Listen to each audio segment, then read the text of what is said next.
Hello friends, welcome to my channel Priyanka officially. তো তোমরা কেমন আছো? আশা করছি তোমরাও খুব ভালো আছো আর আমিও খুব ভালো আছি। তো আজকে আমি তোমাদের সাথে একটা নতুন ভিডিও শেয়ার করব। সেটা কি হচ্ছে রান্নার ভিডিও। তো আজকে আমি রান্না করছি কাটা পোনা মাছের ঝোল। তো চলো তোমাদের সাথে শেয়ার করি। তো আমি মাছটাকে ভালো করে ফ্রেশ করে ধুয়ে নিলাম, তারপর নুন হলুদ মাখিয়ে নিলাম। নেবার পর ভাতটা বসিয়ে দিয়েছিলাম আর একদিকে। তো মাছটা দেখো ভালো করে ভেজে তুলে নিলাম একটা থালায়। ভাতটাও হয়ে গেছিলো। এবার তেল দিয়ে আবার আলুটাকে একটু ভালো করে ধুয়ে ভেজে নিলাম আলুটাকেও। আলুটা নতুন আলু তো একটু টাইম লাগবে ভাজতে, 5 থেকে 10 মিনিট একটু ভালো করে নাড়লাম ওকে। এখানটা দেখো মশলাটা রেডি করলাম। মশলাটা ছিল তোমার সর্ষে, জিরে, লঙ্কা, পেঁয়াজ, আদা, রসুন দিয়ে টমেটো দিয়ে ভালো করে ওটাকে পেস্ট করে নিলাম। পেস্ট করতে করতে এখানে আমার আলু ভাজাটাও হয়ে গেছিলো। আলু ভাজাটা আবার তুলে নিলাম। তো তেলের মধ্যে তেজপাতা, কালো জিরা, পেঁয়াজ দিয়ে পেঁয়াজটাকে ভালো করে ভেজে নিতে হবে। যতক্ষণ দিয়ে ব্রাউনি কালারটা না আসে ততক্ষণ দিয়ে পেঁয়াজটাকে ভালো করে ভেজে নিতে হবে। তারপর যে মশলাটা রেডি করেছিলাম সে মশলাটা আবার দিয়ে দিলাম।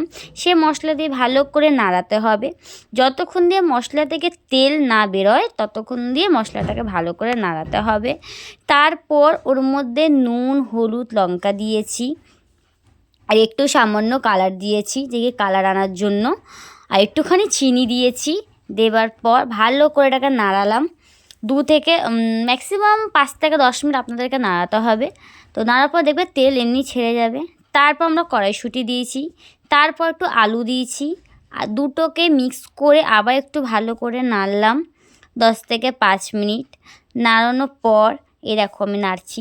নাড়ানোর পর পরিমাণের মতন আপনারা জল দিয়ে দেবেন। তো আমি এখানটায় 1 মগ জল দিয়েছি, ছোটো মগ, তো 1 মগ আমি জল দিয়েছি। জল দিয়ে একটুখানি আবার একটু নাড়িয়ে 5 থেকে 10 মিনিট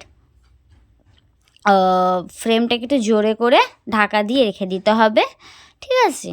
তারপর আমি আবার ফ্লেমটাকে খুলে মাছটা সাজিয়ে রেখে দিয়েছিলাম।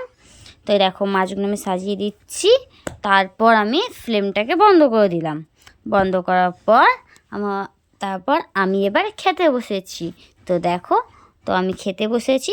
রান্নাটা কিন্তু খুবই ভালো হয়েছিল, ফার্স্ট টাইম করেছিলাম আর তোমাদের সাথেও শেয়ার করলাম। তো তোমাদের কেমন হয়েছে তোমরা জানিও। আর নতুন নতুন ভিডিও দেখার জন্যে কমেন্ট সেকশানে কমেন্ট করো, তাহলে আমি নতুন নতুন ভিডিও তোমাদের কাছে শেয়ার করব। তো বাই বাই।